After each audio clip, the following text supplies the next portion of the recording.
ನಮ್ಮ ಕೆಜಾಪ್ ಕ್ಷೇತ್ರದ ಹೆಣ್ಮಗಳು,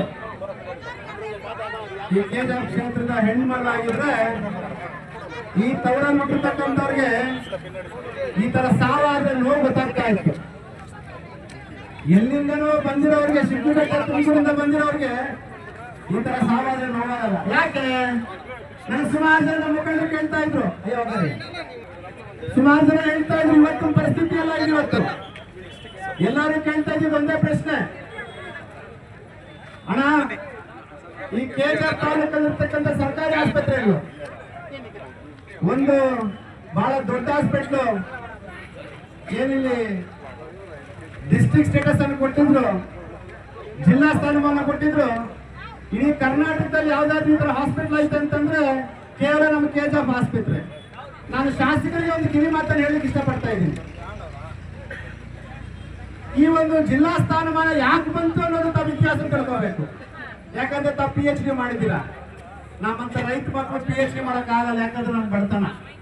ನಿಮ್ಮಪ್ಪ ಅಂದ್ರೆ ಗೌರವಾನ್ವಿತ ಸಚಿವರು, ಇವತ್ತೇನು APL ಕಾರ್ಡ್ನ ಕತ್ರಿಗೆ ಆಗ್ತಾ ಇದ್ರಲ್ಲ, BPL ಕಾರ್ಡ್ಗಳನ್ನ, ಆತರ ಸಚಿವರುಗಳು ನಿಮ್ಗೆ ಗೋಲ್ಡನ್ ಸ್ಪೂನ್ ಕೊಟ್ಟಿದ್ದಾರೆ, ಮತ್ತೆ ನಿಮ್ಮನ್ನ ಒಳ್ಳೊಳ್ಳೆ ಕಾನ್ವೆಂಟ್ ಅಲ್ಲಿ ಓದಿಸಿದ್ದಾರೆ. ನಾನು ಹೇಳ್ತಾ ಇಲ್ಲ ಇದನ್ನ, ನೀವೇ ಹೇಳ್ತಾ ಇದ್ದೀರಾ. ನಾನು ಬಹಳ ಬುದ್ಧಿವಂತೆಯ ಮಹಿಳೆ, ನನ್ನ ಅಪ್ಪ ನನಗೆ ಒಳ್ಳೆ ಸಂಸ್ಕಾರ ಕೊಟ್ಟಿದ್ದಾರೆ, ನನ್ನ ಅಪ್ಪ ನನಗೆ ಮಾನ್ಯತೆ ಕೊಟ್ಟಿದ್ದಾರೆ, ನನ್ನ ಅಪ್ಪ ನನಗೆ ಧರ್ಮ ಕಳಿಸ್ಕೊಟ್ಟಿದ್ದಾರೆ ಅಂತ ನೀವೇ ಹೇಳ್ತಾ ಇದ್ದೀರಾ. ಮತ್ತೆ ಮಾತು ಮುಂಚೆ ಹೇಳ್ತಿದ್ರೆ ನಾನು ಹೆಣ್ಮಗಳು, ನನ್ನ ಬೆಳೆಯೋದನ್ನು ನೋಡಿದ್ರೆ ಅವ್ರಿಗೆ ಇಷ್ಟ ಆಗ್ತಾ ಇಲ್ಲ. ನಾನು ಮಾನ್ಯ ಶಾಸಕರಲ್ಲಿ ಒಂದು ವಿಷಯನ ಕೇಳಲಿಕ್ಕೆ ಇವತ್ತು ಇಷ್ಟಪಡ್ತಾ ಇದ್ದೀನಿ. ಮೊದಲನೇ ಒಂದು ವಿಷಯ ನಾನು ತಿಳಿಸ್ತೇನೆ. ಇರೋರೆಲ್ಲ ಜೋರಾಗಿ ಹೇಳಿ, ಯಾರಾದ್ರೂ ದುಡ್ಡು ಬಂದಿದ್ದೀರಾ? ಇಲ್ಲಿ ಯಾರಾದ್ರೂ ದುಡ್ಡು ಬಂದಿದ್ದೀರಾ ಅಥವಾ ಬಿರಿಯಾನಿಗೆ ಬಂದಿದ್ದೀರಾ? ಏನಕ್ಕೆ ಬಂದಿರೋದು ನಾವು? ಏನಕ್ಕೆ ಬಂದಿರೋದು? ರೂಪಕ, ನೀವೊಂದು ಡ್ಯಾಮ್ ಓಪನ್ ಮಾಡ್ಬೇಕಂದ್ರೆ ದುಡ್ಡು ಕೊಟ್ಟು ಜನ ಕಳ್ಸ್ಕೊಳ್ತೀರಾ. ನೀವೊಂದು ಎಲೆಕ್ಷನ್ಗೆ ಒಂದು ಕ್ಯಾನ್ವಾಸ್ ಮಾಡ್ಬೇಕಂದ್ರೆ ದುಡ್ಡು ಕೊಟ್ಟು ಜನ ಕಳ್ಸ್ಕೊಳ್ತೀರಾ. ನೀವೊಂದು ಸಭೆ ಮಾಡ್ಬೇಕಂದ್ರೆ ದುಡ್ಡು ಕೊಟ್ಟು ಜನ ಕಳ್ಸ್ಕೊಳ್ತೀರಾ. ಇಲ್ಲ ಅಂತ ಹೇಳ್ಬಿಡ್ರಿ, ಇದು ಶವ ಅಂತ ಅನ್ಕೊಂಡಿದ್ರಿ, ಶವದ ಮೇಲೆ ನಾನು ಸತ್ಯ ಮಾಡ್ತೀನಿ, ನೀನ್ ದುಡ್ಡು ಕೊಡಿದ್ರೆ ಯಾವ್ದು ಮಾಡಲ್ಲ. ಆದ್ರೆ ಈ ಮಣ್ಣಲ್ಲಿ ಹುಟ್ಟಿರ್ತಕ್ಕಂಥ ಮೋಹನ್ ಕೃಷ್ಣ ಇರ್ಬೋದು, ಜ್ಯೋತಿ ಬಾಸ್ ಇರ್ಬೋದು, ನಮಗಿಂತ ಹಿರಿಯರು ಈ ಕೆಜಾಪ್ ಅನ್ನ ಕಟ್ಟದಂತ ಮಾನ್ಯ ಭಕ್ತವತ್ಸಲಂ ಸಾರೋರು ಇರ್ಬೋದು, ಅಥವಾ ನಮ್ಮ ಇಲ್ಲಿ ಹುಟ್ಟಿರ್ತಕ್ಕಂಥ ಮಣ್ಣಿನ ಮಗಾದಂತ ರಾಜೇಂದ್ರ ಇರ್ಬೋದು, ಅಥವಾ ಇನ್ನೂ ಅನೇಕ ಮಹಾನ್ ಭಾವರು ಈ ಕೆಜಾಪ್ ಮಣ್ಣಿಗೋಸ್ಕರ ಪ್ರಾಣವನ್ನ ಬಿಟ್ಟಿದ್ದಾರೆ, ಆಸ್ತಿಗಳನ್ನ ಕಳ್ಕೊಂಡಿದ್ದಾರೆ, ಕೇಸುಗಳನ್ನ ಹಾಕ್ಸ್ಕೊಂಡಿದ್ದಾರೆ. ಯಾಕೆ? ಕೆಜಾಪ್ ಅಲ್ಲಿರೋ ಜನರು ನೆಮ್ಮದಿಯಾಗಿ ಬಾಳ್ಬೇಕು ಅಂತ. ಇವತ್ತು ನಮ್ದೊಂದು ಮನವಿ ನಿಮಗೆ ರೂಪಕ, ಹಾಸ್ಪಿಟಲ್ ಒಂದು ಹಾಸ್ಪಿಟಲ್ ಬೇಡ, ಫಸ್ಟ್ ಬಸ್ ಸ್ಟ್ಯಾಂಡ್ ಹೋದ್ರೆ ನಾವು ಜನರು ಕರೆದ್ರೆ, ಬಸ್ ಸ್ಟ್ಯಾಂಡ್ ಹೋಗಿ ನಮ್ಮ ಜನರು ಕರೆದು ನಮಗೆ ಕ್ಲೀನೆಸ್ ಇಲ್ಲ ಅಂತಂದ್ರೆ ಅವ್ರು ನೋಡಿದ್ರೆ ಕ್ಲೀನೆಸ್ ಇರ್ಲಿಲ್ಲ, ಕುಡಿಯೋ ನೀರಲ್ಲಿ ಉಡುಮೆ ಬಿದ್ದಿದ್ರು, ಪಾನ್ಪರ ಕುದ್ದಿದ್ರು.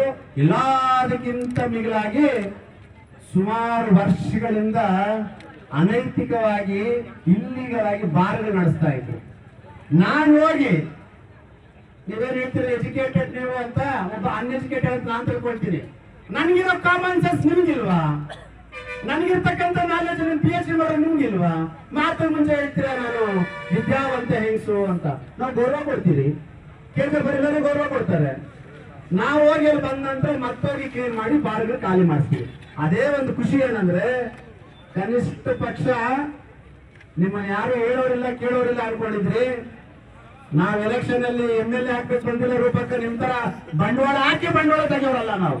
ನಾವೇನಿದ್ರು ಜನರ ಸೇವೆ ಮಾಡಿ ಜನರ ಮನ್ಸನ್ ಗೆಲ್ತೀರಿ. ನಮ್ಮ ಹತ್ರ ನಿಮ್ಮ ಅಪ್ಪ ನಿಮ್ಮ ತಾತ ಅವ್ರು ಮಾಡಿದ ದುಡ್ಡು ನಮ್ಮ ಹತ್ರ ಇಲ್ಲ.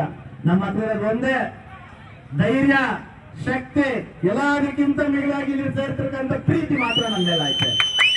ಇವತ್ತು ನಾನು ನಿಮ್ಗೆ ನೇರವಾಗಿ ನೀವು ನನ್ನ ಅಕ್ಕರಾಗಿ ನಾನು ನಿಮ್ಗೊಂದು ಚಾಲೆಂಜ್ ಮಾಡ್ತಾ ಇದ್ದೀನಿ ರೂಪಕ್ಕ. ನಾನು ಹಾಸ್ಪಿಟಲ್ ಟ್ರೀಟ್ಮೆಂಟ್ ತಗೊಳಕ್ ಬರ್ತೀನಿ, ನೀವು ಬಂದು ಯಾರು ಒಂದು ನಿಮ್ಮ ರಿಲೇಷನ್ ಯಾರು ಆಗಿಲ್ಲ, ನೀವೇ ಬನ್ನಿ ಅಡ್ಮಿಟ್ ಆಗಿ. ಯಾಕೆ ಮಾತು ಹೇಳ್ತೀನಿ ಅಂದ್ರೆ, ನನ್ನ ಕಣ್ಣು ಮುಂದೆ ಒಡ್ರಳ್ಳಿಯಲ್ಲಿ 3 ಜನ ಪ್ರಾಣ ಕಳ್ಕೊಂಡು ಪೋಸ್ಟ್ ಮಾರ್ಟಮ್ ಮಾಡಕ್ ಬಂದ್ರೆ ಇಲ್ಲಿ ರಾತ್ರಿ 7:30-8 ಗಂಟೆ ನೀವು ಫೋನ್ ಮಾಡಿ ಪೋಸ್ಟ್ ಮಾರ್ಟಮ್ ಮಾಡಬಾರ್ದು, ನಿಲ್ಲಿಸಿ ನಾನು ಬರೋವರೆಗೂ ಅಂತ ನಿಲ್ಸಿದ್ರಿ. ನಿಮಗೆ ರಾಜಕೀಯದ ಹೆಸರು ಬೇಕೇ ಹೊರತು ಆ ರಾಜಕೀಯದ ನಿಮಗೋಸ್ಕರ ಓಟ್ ಹಾಕಿರೋದ್ರಿಂದ ಪ್ರಾಣವ ನಿಮ್ಗೆ ಬೇಕಾಗಿಲ್ವಾ? ಅವತ್ತು ಲೈಟ್ ಇರ್ಲಿಲ್ಲ, ಏನೋ ನಮ್ಮ ಪೊಲೀಸ್ ಮಹಾಂದವ್ರು ಮನಸ್ಸು ಮಾಡಿ, ಡಿಪಾರ್ಟ್ಮೆಂಟ್ ಅವ್ರು ಮನಸ್ಸು ಮಾಡಿ ಅವತ್ತು ಪೋಸ್ಟ್ ಮಾರ್ಟಮ್ ಮಾಡಿ ಕಳಿಸ್ಕೊಟ್ರು. ಅವತ್ತಲ್ಲಿ ನಿಂತ್ಕೊಂಡಿರ್ಬೇಕಾದ್ರೆ ಸುಮಾರು ಜನ, ನಾವು ನಿಂತ್ಕೊಂಡಿರ್ಬೇಕಾದ್ರೆ ಸುಮಾರು ಜನ ಬಂದು ಹೇಳ್ತಾ ಇದ್ರು, ಸರ್ ನೀವೊಂದ್ಸಲ ಹಾಸ್ಪಿಟಲ್ ಭೇಟಿ ಕೊಡ್ಬೇಕು, ಇಲ್ಲಿ ರೋಗಿ ಅಂತ ಹೋದವನು ಶವವಾಗಿ ಬರ್ತಾ ಇದ್ದಾರೆ ಅಂತ ಹೇಳ್ತಾ ಇದ್ರು. ಅದಕ್ಕೆ ನಾನು ನಿಮ್ಗೆ ಚಾಲೆಂಜ್ ಮಾಡುವಂತದ್ದು, ನೀವೊಂದು 7 ಕೋಟಿ ಕೊಟ್ಟು ದೇವಸ್ಥಾನ 7 ಕೋಟಿ ಕೊಟ್ಟು ನಮ್ಮ ಪೆರುಮಾಳ್ ದೇವಸ್ಥಾನ ಕಟ್ತಾ ಇದ್ದೀರಾ, ನಾನು ಅಲ್ಲಿ ಬರ್ತೀನಿ. ನಿಮ್ ದೈವ ನಂಬಿಕೆ ಜಾಸ್ತಿ, ಹೆಣ್ಮಕ್ಳಿಗೆ ಅರ್ಶನ ಕುಂಕುಮ ಅವಾಗ ಹಚ್ತಾ ಇರ್ತೀಯ, ಕಿವಿಯಲ್ಲಿ ಹೂವು ಅವಾಗ ಇಚ್ತಾ ಇರ್ತೀರಾ, ನಾನು ಅಲ್ಲಿ ಬರ್ತೀನಿ. ಈ KGF ಆಸ್ಪತ್ರೆಯಲ್ಲಿ ನಮ್ಮ ಮಾಧ್ಯಮದ ಮಿತ್ರರಲ್ಲಿ ಮನವಿ ಮಾಡ್ತಾ ಇದ್ದೀನಿ, ಇದ್ರ ಮಾತ್ರ ನಮಗೆ ತಿಳಿಸಿ. ಈ KGF ಆಸ್ಪತ್ರೆಯಲ್ಲಿ ಲಂಚ ಯಾರು ತಗೊಳ್ಳಲ್ಲ ಅಂತ ಒಂದು ಪ್ರಮಾಣ ಮಾಡಿ. ಈ KGF ಆಸ್ಪತ್ರೆಯಲ್ಲಿ ಯಾರೇ ತುರ್ತು ಚಿಕಿತ್ಸೆ ಬಂದ್ರೆ ಯಾರು ಇದುವರೆಗೂ ಸತ್ತಿಲ್ಲ ಅಂತ ಒಂದು ಪ್ರಮಾಣ ಮಾಡಿ. ಈ KGF ಆಸ್ಪತ್ರೆಯಲ್ಲಿ 24/7 ನಾನು ಚುನಾವಣೆಗೆ ಬಂದಾಗ ಈ ಹಾಸ್ಪಿಟಲ್ ಅಲ್ಲಿ ಇರ್ತಕ್ಕಂಥ ಸೌಲಭ್ಯಗಳನ್ನು ಒದಗಿಸಿ ನಿಮಗೆ ನ್ಯಾಯ ಕೊಡಿಸ್ತೀನಿ ಅಂತ ಹೇಳಿಲ್ಲ ಅಂತೇಳಿ ಅಲ್ಲಿ ಬಂದು ನೀವು ಪ್ರಮಾಣ ಮಾಡಿ. ಆತರ ಹೇಳ್ತಾ ಹೋದ್ರೆ 100 ಬರ್ತಾನೆ ಇರ್ತದೆ ರೂಪಕ. ಇವತ್ತು ಮಾತು ಮುಂಚೆ ಒಂದು ಹೇಳ್ತೀರಾ ಹಾಸ್ಪಿಟಲ್ ಬಹಳ ಚೆನ್ನಾಗೈತೆ ಅಂತ ಹೇಳ್ತೀರಾ, ನಾನು ನಿಮ್ಗೊಂದು ಮನವಿಯನ್ನು ಮಾಡ್ತಾ ಇದ್ದೀನಿ. ಇದೇ ನಾನು ಕುತ್ಕೊಂಡಿರ್ತಕ್ಕಂಥ ರೋಡನ್ನ ಡಾಂಬರೀಕರಣ ಮಾಡಿಸಿ ವಿಡಿಯೋ ಶೂಟ್ ಮಾಡಿ, ಅದೆಂತದಾದ್ರು ಡ್ರೋನ್ ಕ್ಯಾಮ್ರಾ ಶೂಟ್ ಮಾಡಿ, ಏನಾದ್ರು நம்ம தங்க வயது தீபாவளி மாதிரி எழுகுது என்று சொன்னீங்க. ரூபகா உயிர் நல்லா இருந்ததா தீபாவளி, உயிர் இருந்ததா தீபாவளி. நமக்கு தீபாவளி தேவையில்லை, தசரா தேவையில்லை, எலெக்ஷன் காசு தேவையில்லை, லோன் தேவையில்லை. நம்மளுக்கு தேவை இருக்கிறது நம்மளோட உயிர். என்ன தேவை நமக்கு? இப்ப நீ சொல் ரூபக்கா, இந்த ரோடு நீ அவ்வளவு ஸ்லோ கொடுத்தல ரூபக்கா, இந்த ஹாஸ்பிட்டல் உங்களுக்கு கண்ணு தெரியல ரூபக்கா. இப்ப நான் சொல்றேன், லாஸ்ட் 20 நாள்ல 3 பேர் இறந்திருக்கிறாங்க. ஏதோ ஒரு ஹார்ட் ப்ராப்ளம் வந்து தாய்மார்கள் இங்க எடுத்துன்னு வந்தா, ஹார்ட் ப்ராப்ளம் வந்து இங்க வந்து டாக்டர் கூட்டின்னு வந்த டாக்டர் வராரு 20 நிமிஷம் காய வச்சுட்டு இங்க ஆவணம் கோலார் கருப்புறீங்க. போற மத்தியத்துல என்னோட தலைவர் இறந்துட்டார். அதே மாதிரி 2 பேர் இறந்துட்டார். உங்க வீட்டுல இந்த மாதிரி உங்க அண்ணனோ தம்பியோ உங்க அப்பனோ இதெல்லாம் இல்லீகலா தெரியல, பட் பேசிருக்கேன் நான். இந்த மாதிரி ஆயிட்டு இருந்தா இறந்துட்டு இருந்தா நீ சும்மா இருப்பியான்ட்டு நான் ஒரு क्वेश्चन கேட்கிறேன். இப்போ ICU 24/7 வேணும்ட்டு நம்ம தங்கவேல் மக்கள் நீங்க MLA ஆயிரப்போது கேட்டிருக்கிறாங்க. பில்டிங் இருக்கு, ஏன் ICU வரல? அதெல்லாம் விட்டு ICU இல்ல ஒத்துக்கலாம், டாக்டர்ஸ் யார் இல்ல, டாக்டர்ஸ் யார் போடுறாரு? இதுக்கு முன்னாடி எதனா பேசினா ஐயோ நமக்கு ಗೊತ್ತಿಲ್ಲಪ್ಪ இது பிஜேபி சர்க்காரா போயிடுச்சு. இப்ப உங்க சர்க்காரா இல்லையா? அது வேற, அதுதான் ஒரு மினிஸ்டர் அவரேன்னு சொல்றீங்க. இப்பவே இருக்குது முறை பக்கா. நாளைக்கு மினிஸ்டர் ஆகணும் என்ன பண்றீங்க பக்கா? நீங்க மினிஸ்டர் ஆகணும்னா நம்ம மனசு வைக்கணும் பக்கா. நான் ஒரு MLA பண்ணிருக்காரு, நீங்க காசு கொடுத்தீங்க, லோன் கொடுத்தீங்க, மஞ்சள் கொடுத்தீங்க, குங்குமம் கொடுத்தீங்க, பூ கொடுத்தீங்க. ஆனா என்னோட தாய்மார்கள் வந்துட்டு வாங்குற ஒரு பூவுக்கு அந்த மஞ்சளுக்கு எவ்வளவு ரெஸ்பெக்ட் எடுத்துறாங்கன்ட்டு அவங்க எல்லாம் பண்ணிருக்காங்க பக்கா. ஆனா நீங்க மட்டும் நம்மளுக்கு கொடுத்திருக்கிறதா இந்த மாதிரி சாவு கொடுத்திருக்கிறீங்க பக்கா. நான் உங்க தம்பியா வேண்டுகிறேன், இந்த KGF மண்ணின் மைந்த நான் வேண்டுகிறேன். ஒரு உள்ள பிரகாரம் பாத்தீங்கன்னா நம்ம ரொம்ப புத்திசாலி இல்ல. ஓகே, ஒரு புத்திசாலி உங்களுக்கு இல்ல, ஆனா இங்க இருக்கிற மக்களுக்கு நான் புத்திசாலி இல்லாட்டி அந்த மாதிரி ஒரு ஆளை உங்களை கேட்டுக்கிறேன். தயவு செய்து ஒரு பக்கா உங்களை கையெழுத்து கூப்பிடுங்க. ஒரு உயிர் கெப்பாசிட்டி, ஒரு உயிர் வேல்யூ, அந்த உயிர் மேல எவ்வளவு குடும்பம் டிபெண்ட் ஆயிருக்கு, அவங்க ஃபேமிலி மெம்பர்ஸ் எவ்வளவு டிபெண்ட் ஆயிருக்குன்னு நீங்க யோசிக்கணும். நீங்க ரூபக்கா நீங்க கோல்டன் ஸ்கூல்ல போடலாம் ரூபக்கா. கவர்மெண்ட் ஹாஸ்பிட்டல் குட்டலில நம்ம பாபா சாஹிப் வர்ம தயவுசெய்து அந்த குட்டலி ஹாஸ்பிட்டல் ப்ரீமெச்சூர் டெலிவரி பண்ணிருக்காங்க. இன்னும் அந்த தாய்மார்களுக்கு அந்த சகோதரிக்கு இன்னும் 15 நாள் டேட் இருந்துச்சு டெலிவரிக்கு. காசுக்கு ஆசைப்பட்டு பாரு இவர்தான் வகர்வாங்க, இவங்க மிஸ்ஸஸ் தான். செக்அப் வாங்கன்னு கூப்பிட்டாங்க. செக்அப் போனா அந்த அம்மா நல்லாதான் இருந்துச்சு, ஒரே ஒரு பெயின் கூட இல்லை என்னோட தங்கச்சி. ஆனா இமிடியேட்டா டெலிவரி பண்ணுவான்ட்டு பண்ண கூடாதெல்லாம் பண்ணிட்டீங்க ரூபக்கா. நான் என்ன ரிக்வெஸ்ட் பண்றேன் ரூபக்கா, நீங்க கூட ஒரு தாய் மாதிரி தான் ரூபக்கா. உங்களுக்கு தெரியும் அந்த மாதிரி ஒரு சுச்சுவேஷன் வந்து அந்த தாய் எவ்வளவு கஷ்டப்படும், அந்த ஒரு உயிரை எவ்வளவு, அது சொல்றாங்க second birth of the woman இங்கிலீஷ்ல. புனர்ஜன்மா, ஒரு தாய் ஒரு பிள்ளைக்கு ஒரு பர்த் கொடுக்கணும், ஒரு புனர்ஜன்மா. அந்த மாதிரி தாயை வச்சுக்கிட்டு கொண்டுட்டு அந்த தாய் இப்ப கூட ஹாஸ்பிட்டல் இருக்குது. உங்க அக்காக்கும் உங்க தங்கச்சிக்கும் இந்த மாதிரி ஆயிடுச்சுன்னா நீங்க போவாதே இருப்பீங்களா? ஆனா நீங்க சொல்லப்ப கண்ணுல தண்ணி வர மாதிரி ஆகுது. அன்னைக்கு டாக்டர் இல்ல, நான் ரொம்ப போயிட்டு டெஸ்ட் கூட பண்ணேன். டாக்டர் நாகவேணி என்று அவர் கேட்ட ஒரே பதில், சார் நான் சர்வைட் பண்ணிட்டு நான் வரல, நான் என்ன பண்றதுக்காக சார்? நான் என்ன ரிக்வெஸ்ட் பண்றேன் இந்த மீடியாக்காரர் நம்ம ஃப்ரெண்ட்ஸ்க்கு தலைவர்கள், எங்க கஷ்டம் இருக்கோ எங்க மோசம் ஆகுது அங்க நியாயத்து கொடுத்து நீங்க எல்லாம் வரணும் சார். இப்போ ஒரு புது பேஷனா இருக்குது, நம்ம ஜோதி சார் இருக்கிறாரா இல்ல தெரியல, மோதல் கிருஷ்ணா நியூஸ் பண்ணக்கூடாதுன்னு சில பேர் டிசைட் பண்ணிருக்காங்க. நான் சொல்றேன் சார், அது யாரோ ஒருத்தர் சொல்றாராம், மோதல் கிருஷ்ணா எதனா ஒன்று கடிச்சுன்னா போட்டு போட்டு போட்டு அறுத்துடுறேன். டே அண்ணா, மோதல் கிருஷ்ணா கடிக்கிறதுக்கு எதுவும் இல்லடாப்பா. நான் எந்த ஒரு பேங்க் வச்சுக்கல, ஏதோ என் பாடு நான் ஏதோ பண்ணிருக்கிறேன். டாக்டர் அம்பேத்கர் கொடுத்துருக்கிற ஒரு சட்டத்துல நான் போராடி இருக்கிறேன். ஆமா, நீங்க என்ன போட்டு போட்டு அது என்ன பண்றீங்களோ பண்ணிக்கீங்கன்னு நான் டாக்டர் அம்பேத்கர் ஜெயத்தினாலே சொல்லிட்டேன். இப்போ ஒரு மீடியான்றது ஒரு நம்பிக்கையான ஒரு சொத்து.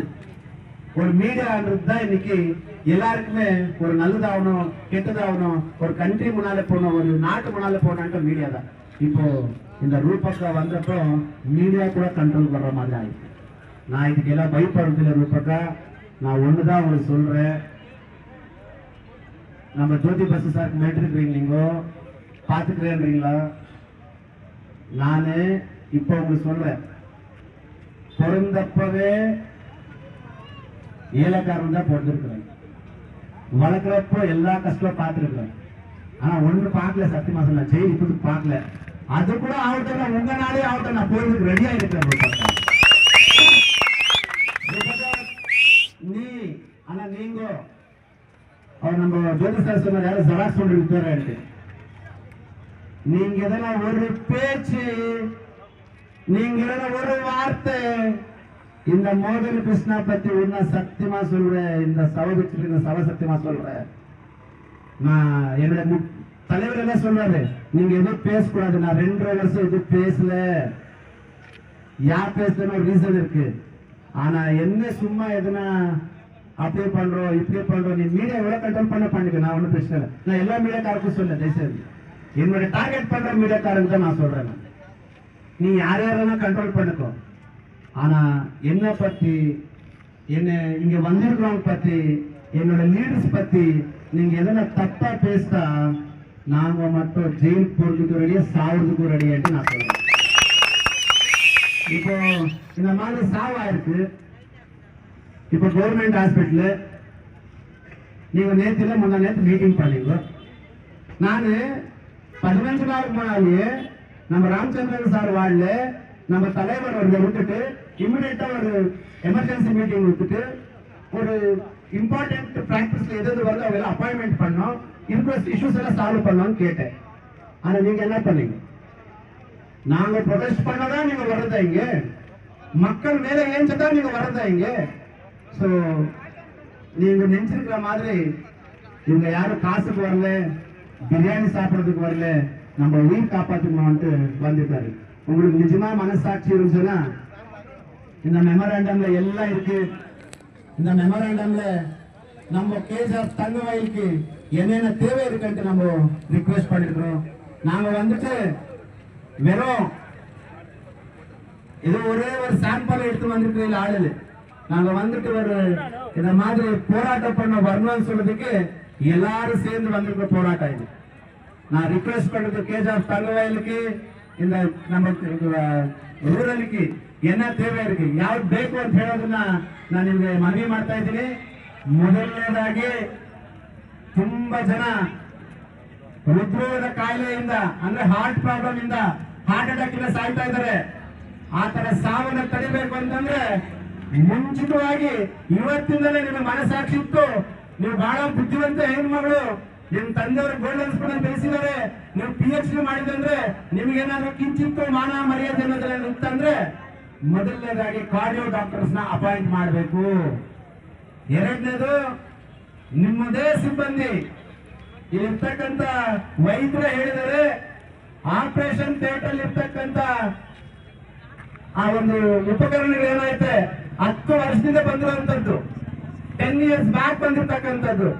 ಆ ಒಂದು ಆಪರೇಷನ್ ಮಾಡಿಸ್ಬಿಟ್ಟು ಪರದಾಡ್ತಾ ಇದ್ದೀರಿ ಸರ್ ಅಂತ ರಿಕ್ವೆಸ್ಟ್ ಮಾಡ್ಕೊಂಡು ನನ್ನ ಹೆಸರು ಹೇಳ್ಬೇಡಿ ಸರ್ ಅಂತ ಭಯ ಪಡ್ತಾರೆ. ನೋಡಿ ಎಷ್ಟು ಭಯ ಆಯ್ತು ವೈದ್ಯರು. ಮೊದಲಿಗೆ ಡಾಕ್ಟರ್ಸ್ ಯಾವ ರೀತಿ ಬೇಕೋ ಫೆಸಿಲಿಟೀಸ್ ಕೊಡಬೇಕು.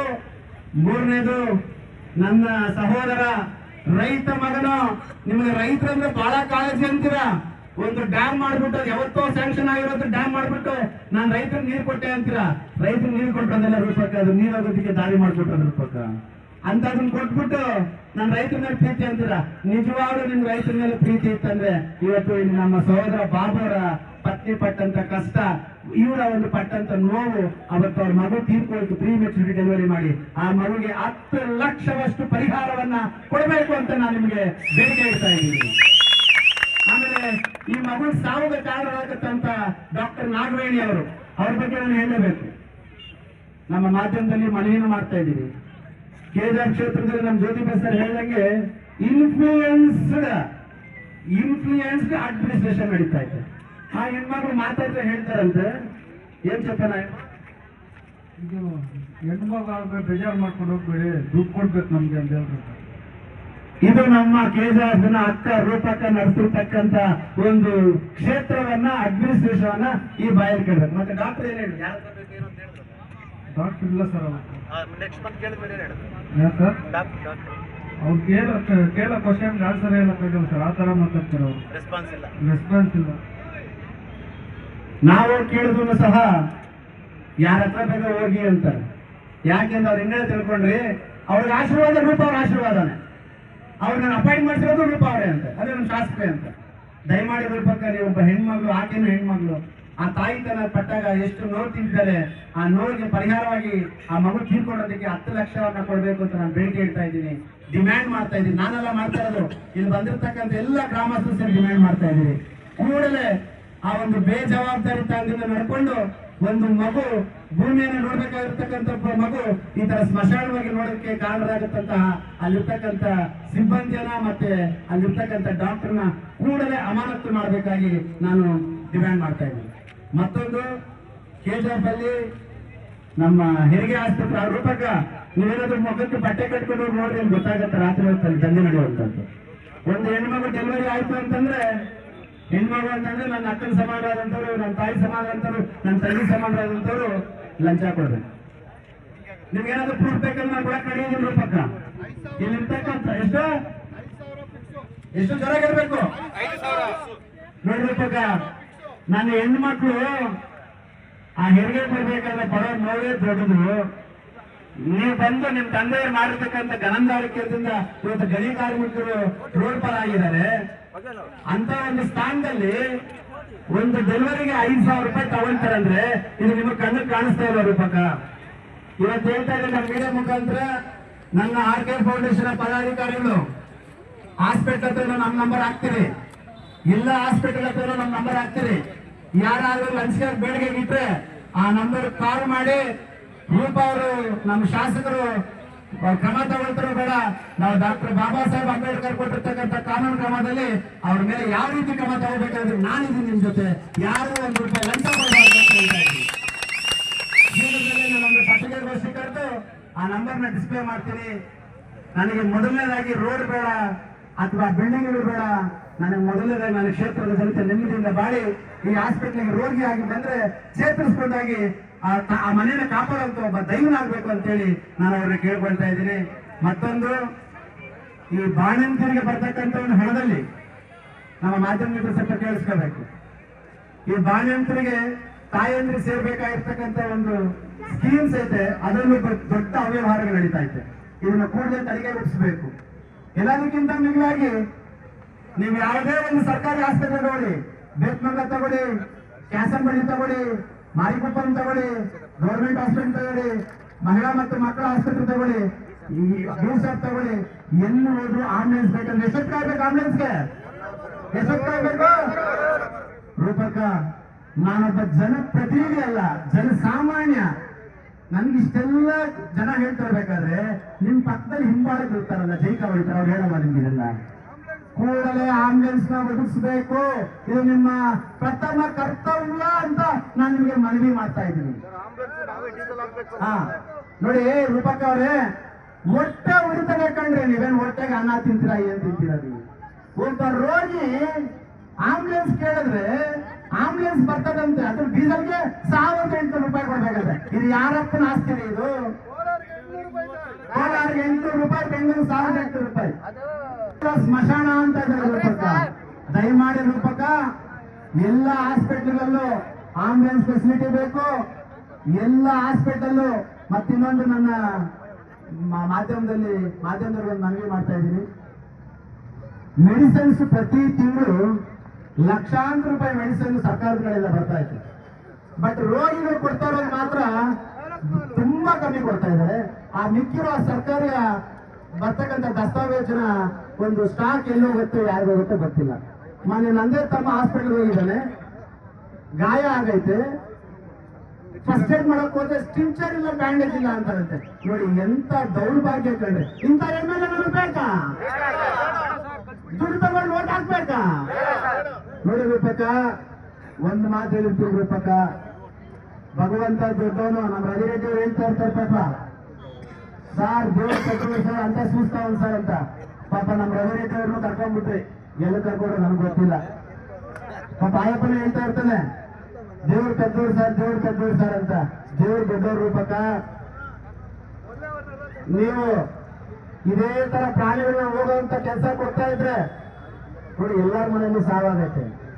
ನಾನು ಸತ್ಯವಂತ ಅಥವಾ ನೀವು ಸತ್ಯ ಮೋಸಗಾರ ಅಂತ ಹೇಳ್ತಾ ಇಲ್ಲ, ಬಟ್ ಒಂದು ಲಿಮಿಟ್ ಇರ್ತದೆ. ಬಟ್ ಈ ತರ ಹೋಗ್ತಾ ಇದ್ರೆ ಆ ಪಾಪದ ಪುರ ತುಂಬ್ತಾ ಇರ್ತದೆ ರೂಪಕ. ಇವತ್ತು ನೋಡಿ, ಈ ಹಾಸ್ಪಿಟಲ್ ಬರ್ಬೇಕಂದ್ರೆ ಭಯ ಪಡ್ತಾ ಇದ್ದಾರೆ. ICU ಇಲ್ಲ. ನೀವು 8 ವರ್ಷ ಆಯ್ತು MLA ಆಗಿ, ಇವತ್ತರೆಗೂ ಯಾಕೆ ICU ತಂದಿಲ್ಲ? ICU ಅಂತ ಸತ್ತಂಗೆ. ಮತ್ತೆ ಯಾವುದೇ ಡಾಕ್ಟರ್ ಇದ್ರು ಒಬ್ಬ ಪೇಷಂಟ್ ಹೋದ್ರೆ 3 ರಿಂದ 4 ವರ್ಷ ಕಾಯ್ಬೇಕು.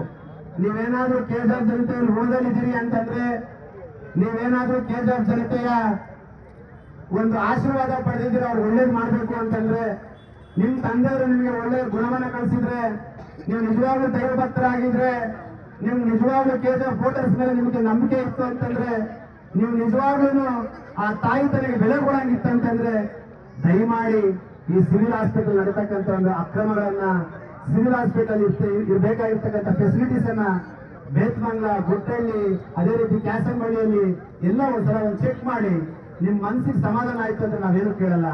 ನಿಮ್ ಚೆಕ್ ಮಾಡೋ ದಿವಸ ನಮ್ಮನ್ನ ಕಲಿಬೇಡಿ, ಮಾಧ್ಯಮದವ್ರು ತರಬೇಡಿ. ಯಾಕಂದ್ರೆ ನಮ್ಮನ್ನ ಕಲಿಯೋದಕ್ಕೆ ನಿಮ್ಗೆ ಬಹಳ ಮುಜುಗರ, ಯಾಕಂದ್ರೆ ನಮ್ಮ ಹತ್ರ ಅಧಿಕಾರ ಇಲ್ಲ. ಮಾಧ್ಯಮದವ್ರು ಕರ್ಕೊಂಡು ಹೋಗಿ ನೀವೆಲ್ಲ ಸರಿ ಆಯ್ತಂದ್ರೆ ಹೇಳಿ ಅಂತ ನಾನು ನಿಮ್ಮಲ್ಲಿ ಮನವಿ ಮಾಡ್ಕೊಳ್ತಾ ಇದ್ದೀನಿ. ಇವತ್ತು ಬಹಳ ಒಂದು ಮುಖ್ಯವಾದ ಒಂದು ವಿಷಯ ಹೇಳಬೇಕಾಗತ್ತೆ. ನೀವ್ ಹೇಳ್ತಾ ಇದ್ರಿ KGF ಅಲ್ಲಿ ಯಾರೊಬ್ಬರು ನಾನು ಉಪವಾಸ ಮಾಡಿಸಕ್ ಬಿಡಲ್ಲ ಅಂತ. ಒಬ್ಬ ತಾಯಿ, ಒಂದು ಹೆಣ್ಣು ಮಗಳು, ವಯಸ್ಸಾಗಿರ್ತಕ್ಕಂಥ ತಾಯಿ, ನಾನು ಮಾರ್ಕೆಟ್ ಅಲ್ಲಿ ಹೋಗ್ಬೇಕಾದ್ರೆ ಹೇಳ್ತಾರೆ, ಇದಕ್ಕೆ அந்த புல்லு மார்க்கெட் அடிச்சுட்டாங்கய்யா, அந்த புல்லு மார்க்கெட் தான் நம்ம சோறு சாப்பிட்டு இன்னைக்கு இது அடிச்ச கேட்கிற ஆளே யாரும் இல்லைங்களா? இன்னைக்கு நான் சாப்பாடு எப்படி சாப்பிடுறது என்று ரொம்ப என்ன சொல்றது, அவ்வளவு அழுதுக்கு பேசுறது. இருப்பாங்க நாங்க எதனா பேசினா டார்கெட் பண்றீங்க, எதனா பேசுங்க டிபார்ட்மெண்ட் கையில இருக்கிற டிபார்ட்மெண்ட் யூஸ் பண்றீங்க. நான் என்ன ரிக்வெஸ்ட் பண்றேன் உங்களுக்கு, அந்த பில்லு மார்க்கெட் வச்சா உங்களுக்கு என்ன பெனிஃபிட், அந்த பில்லு மார்க்கெட் எடுக்கிறதுக்கு நீங்க என்ன ஸ்கீம் போட்டுருக்கீங்களோ சரி. நீங்க பில்லு மார்க்கெட் அடிக்கிறவங்க எல்லாரும் கூப்பிட்டு பேசிருக்கீங்களா? எதுவும் பேசாது. ஏதோ ஒரு கமிஷன் வருமோ, இன்னொன்னு வருமோ, நல்லதாகுமோ கெட்டதாகுமோ ஒன்றும் தெரியாது. நீங்க டைரக்டா பில்லு மார்க்கெட் அடிச்சுட்டா அங்க இருக்கிற குடும்பத்துக்குள்ள யார் காப்பாற்றுறது? நான் இந்த மீடியா மூலமா சொல்றேன், ಇದು ಸ್ಟಾರ್ಟಿಂಗ್ ದ ಮೊದಲ ಇಶ್ಯೂ, ಮೊದಲೊಂದು ಬೇಡಿಕೆ ಜನರ ಪ್ರಾಣವನ್ನು ಕಾಪಾಡಲಿಕ್ಕೆ ತಗೋಬೇಕು ಅಂತೇಳಿ ನಿಮ್ಮ ಮೋಹನ್ ಕೃಷ್ಣ ಆರ್ಕೆ ಫೌಂಡೇಶನ್ ಮತ್ತೆ ನಮ್ಮ ಜ್ಯೋತಿ ಬಸವರ ಒಂದು ಮಾರ್ಗದರ್ಶನದಲ್ಲಿ ಇಲ್ಲಿರ್ತಕ್ಕಂಥ ನಮ್ಮ ಕೆಜಿಎಫ್ನ ಎಲ್ಲ ಮುಖಂಡರು, ತಾಯಂದಿರು, ಅಣ್ಣಂದರು ಮತ್ತೆ ನನ್ನ ತಮ್ಮಂದರು, ವಿಶೇಷವಾಗಿ ನನ್ನ ಯುವ ಮುಖಂಡರು ಒಂದು ಶಕ್ತಿಯಿಂದ ಇವತ್ತಿನವರೆಗೂ ಬಂದಿದ್ದೀರಿ. ಎರಡನೇದು ರೂಪಕ್ಕವ್ರು ಬಹಳ ಗಮನದಲ್ಲಿ ಕೇಳ್ಕೋಬೇಕು. ಎರಡನೇದು ಮಾರ್ಕೆಟ್ ಇಶ್ಯೂನೇ ತಗೊಳ್ತೀರಿ.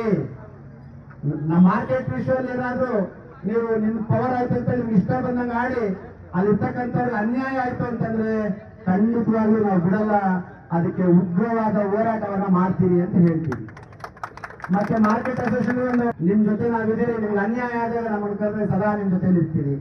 ಇವತ್ತು ಮತ್ತೆ ಕೂಲಂಕಷವಾಗಿ ಇದನ್ನ ಮೆಮೊರಂಡಮ್ ಓದ್ಬಿಡ್ತೀನಿ ಮೀಡಿಯಾ ಮಾಧ್ಯಮದ ಮಿತ್ರರಿಗೆ. ಕೋಲಾರ ಡಿಸ್ಟಿಕ್ ಸಬ್ಜೆಕ್ಟ್ ರೂಪಕ ದಯವಿಟ್ಟು ಕ್ಷಮಿಸಿ. ನಾವು ದೊಡ್ಡ ದೊಡ್ಡ ಸ್ಕೂಲಲ್ಲಿ ಓದ್ದವರಲ್ಲ, ಗೌರ್ಮೆಂಟ್ ಸ್ಕೂಲಲ್ಲಿ ಓದ್ದವ್ರು ನಿಂತಾರೆ, ಇಂಗ್ಲಿಷ್ ಬರಲ್ಲ. ಇಂಗ್ಲಿಷ್ ಏನಾದ್ರು ತಪ್ಪಾದ್ರೆ ದಯಮಾಡಿ ಶ್ರಮಿಸಬೇಕು ರೂಪಕ ಅವರ. Subject retaining KGF government hospital as district hospital, providing adequate medical facilities, Nagamani, and providing emergency cardiovascular facilities. Dear sir or madam, we the undersigned citizens of KGF right to express deep concern and dismay at the shortage of doctors and inadequate medical facilities at KGF Government Hospital. The hospital, catering to a large population, faces an acute shortage of doctors and medical staff, forcing poor patients to seek treatment elsewhere. Main demands: retain KGF Government Hospital as a district hospital and oppose my downgrade.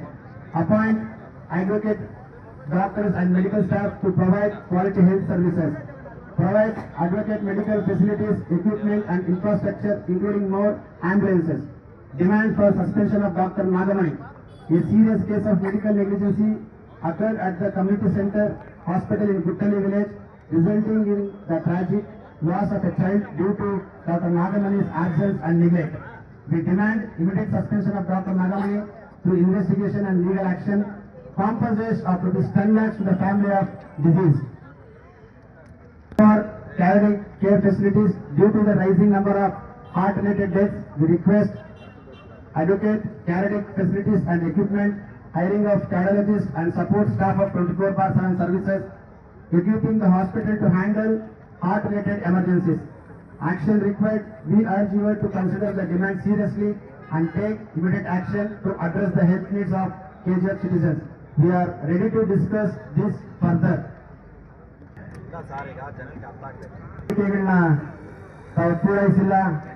ಯಾರೋ ಒಬ್ಬ ರೈತ ಮಗನು ಬಂದ, ಬಡವ ಬಂದ, uneducated ಬಂದ, ಬುದ್ಧಿಯಿಂದಿರೋನ್ ಬಂದ, ಅಥವಾ ಇಲ್ಲಿರ್ತಕ್ಕಂಥವರೆಲ್ಲ ಬುದ್ಧಿಯಿಂದಿರೋಂಥವ್ರು, ಸ್ಲಮ್ ಅವರು ಅಥವಾ ಮಾರ್ಕೆಟ್ ಅವರು ಅಂತ ನೀವು ಕಡೆಗಣಿಸಿ ನೀವೇನಾದ್ರೂ ಇದನ್ನ ಸ್ಟೆಪ್ ತಗೊಂಡಿಲ್ಲ ಅಂದ್ರೆ ಇದೇ ತಿಂಗಳು ನೆಕ್ಸ್ಟ್ ತಿಂಗಳು ಎಷ್ಟು ಡೇಟ್ 16ನೇ ತಾರೀಕು, ನೆಕ್ಸ್ಟ್ ತಿಂಗಳು 16ಕ್ಕೆ KGF ಅನ್ನ ಬಂದ್ ಮಾಡ್ತೀರಿ ಅಂತ ಹೇಳ್ತಾ ಇದ್ದೀವಿ. ಬಂದ್ ಮಾಡೋಣ. ಸೊ ನಾವು ನಿಮ್ಮನ್ನ ಈಗಲೂ ಗೌರವದಿಂದ ಚುನಾಯಿತ ಪ್ರತಿನಿಧಿಯಾಗಿ ಒಬ್ಬ ಬೇರೆ ಕ್ಷೇತ್ರದ ಹೆಣ್ಮಗಳು KGF ಕ್ಷೇತ್ರಕ್ಕೆ ಬಂದ್ರೆ ಹೆಣ್ಮಗಳನ್ನ ಯಾವ ರೀತಿ ಗೌರವಿಸಬೇಕು ಆ ರೀತಿ ಗೌರವಿಸಿ ಕೈ ಎತ್ತಿ ಬೇಡ್ಕೊಂಡು ನಾನು ನಿಮ್ಮನ್ನ ಕೇಳ್ಕೊಳ್ತಾ ಇದ್ದೀನಿ. ಇಷ್ಟು ಡಿಮ್ಯಾಂಡ್ಗಳನ್ನ ಅಥವಾ ಇಷ್ಟು ಫೆಸಿಲಿಟೀಸ್ನ ಕೂಡಲೇ ನನ್ನ ಸಹೋದರನಿಗೆ 10 ಲಕ್ಷವನ್ನ ಘೋಷಣೆ ಮಾಡ್ಬೇಕು. ನಿಮ್ದೇ ಸರ್ಕಾರ ಐತೆ. ಡಾಕ್ಟರ್ ನಾಗಮಣಿ ಅವ್ರನ್ನ ಡಿಮ್ಯಾಂಡ್ ಮಾಡಬೇಕು, ಕಾರ್ಡಿಯಾಲಜಿಸ್ಟ್ ನ ಅಪಾಯಿಂಟ್ ಮಾಡಬೇಕು, ICU ನ ನೇಮಿಸಬೇಕು, ಮಧ್ಯವರ್ತಿಗಳನ್ನ ತೊಲಗಿಸಬೇಕು, ತಾಯ್ತನ ಮಾಡಕ್ಕಂತ ಹಾಸ್ಪಿಟಲ್ ಮಧ್ಯವರ್ತಿಗಳನ್ನ ತೊಲಗಿಸಬೇಕು, ಬರ್ತಕ್ಕಂಥ ಮೆಡಿಸಿನ್ಸ್ ನ ಒಂದು ಪ್ರಾಪರ್ ರೀತಿಯಲ್ಲಿ ಹೆಜ್ಜೆ ಇಟ್ಕೊಂಡು ಒಂದು ಟ್ರಾನ್ಸ್ಪರೆಂಟ್ ಎಲ್ಲರೂ ಕಾಣಬೇಕು. ಎಲ್ಲ ಹಾಸ್ಪಿಟಲ್ ಆಂಬುಲೆನ್ಸ್ ಬೇಕು. ಒಂದೊಮ್ಮೆ ಇದೆಲ್ಲ ಎಲ್ಲರೂ ನಡೆದಿಲ್ಲ ಅಂತಂದ್ರೆ ನೆಕ್ಸ್ಟ್ ಆಗುವಂತ ಒಂದು ಪರಿಣಾಮಗಳಿಗೆ ಅಥವಾ ಯಾವುದೇ ರೀತಿಯಾದಂತ ಒಂದು ಆಗುವವುಗಳಿಗೆ ನೇರ ಹೊಣೆ ನಮ್ಮ MLA ಆದಂತ ರೂಪಕರ ಅವರೇ ಅಂತೇಳಿ ನಾನು ನಮ್ಮ ಮಾಧ್ಯಮದ ಮುಖಾಂತರ ವಿನಂತಿ ಮಾಡ್ಕೊಳ್ತಾ ಇದ್ದೀನಿ. ಮತ್ತೊಮ್ಮೆ ನಾವು ಇವತ್ತು ಸಂಜೆವರೆಗೂ ಇಲ್ಲೇ ಕೂರುತ್ತೀರಿ. ನನಗೆ ಇಷ್ಟು ಜನ ಬೆಂಬಲ ಕೊಟ್ಟು ನಾನು ಊಹೆ ಮಾಡಿರಲಿಲ್ಲ. ನನ್ನ ತಾಯಂದ್ರು ಬಹಳ ಹೊತ್ತಿಂದ ಕೂತಿದ್ದಾರೆ. ಅವ್ರು ನೋಡಿ ರೂಪಕ ಊಟ ಬೇಡ, ನೀರು ಬೇಡ. ಯಾಕೆ ಅಂತಂದ್ರೆ ಅವರ ತಾಳಿ ಗಟ್ಟಿ ಉಳ್ಕೋಬೇಕು. ಅವ್ರ ತಾಳಿ ಗಟ್ಟಿಗಿರ್ಬೇಕಂತ ಹೇಳಿ ಬಂದು ಕೂತಾರೆ. ಅವ್ರ ತಮ್ಮ ಬದುಕಬೇಕು, ಅವ್ರ ತಾಯಿ ಬದುಕಬೇಕು, ಅವ್ರಿಗೆ ಒಳ್ಳೆ ಆರೋಗ್ಯ ಬೇಕಂತ ಕೂತಿದ್ದಾರೆ. ನಿಮ್ಗೆ ಏನಾದ್ರು ಮಾನವೀಯತೆ ಇತ್ತಂದ್ರೆ ನೀವು ಬಂದು ಇಲ್ಲಿ ಕುತ್ಕೋಬಹುದು, ಈ ಜನರಿಗೆ ಸಮಾಧಾನ ಮಾಡಬಹುದು. ಅದು ಇಲ್ಲ ಅಂತಂದ್ರೆ ಇನ್ನು 1 ತಿಂಗಳು ನಿಮಗೆ ಕಾಲಾವಕಾಶವನ್ನ ಕೊಡ್ತಾ ಇದ್ದೀರಿ. ದಯಮಾಡಿ ಈ ತರ ಸಾವುಗಳನ್ನ ನಿಲ್ಲಿಸಿ ಪುಣ್ಯವನ್ನ ಕಟ್ಕೊಳ್ಳಿ ಅಂತ ಹೇಳ್ತಾ ಇದ್ದೀರಿ. ಇನ್ನು ಇದನ್ನ ಮಾತಾಡೋರು ಬಹಳಷ್ಟು ಜನ ಇದ್ದಾರೆ. ನಾನು ಎಲ್ಲ ಮೀಡಿಯಾ ಮಿತ್ರರಿಗೂ ಮತ್ತು ಇಲ್ಲಿ ಬಂದಿರ್ತಕ್ಕಂಥ ಎಲ್ಲ ನನ್ನ ಮಾಧ್ಯಮದವರಿಗೂ ನನ್ನ ನಮಸ್ಕಾರಗಳನ್ನು ಹೇಳ್ತಾ ಇದ್ದೀನಿ.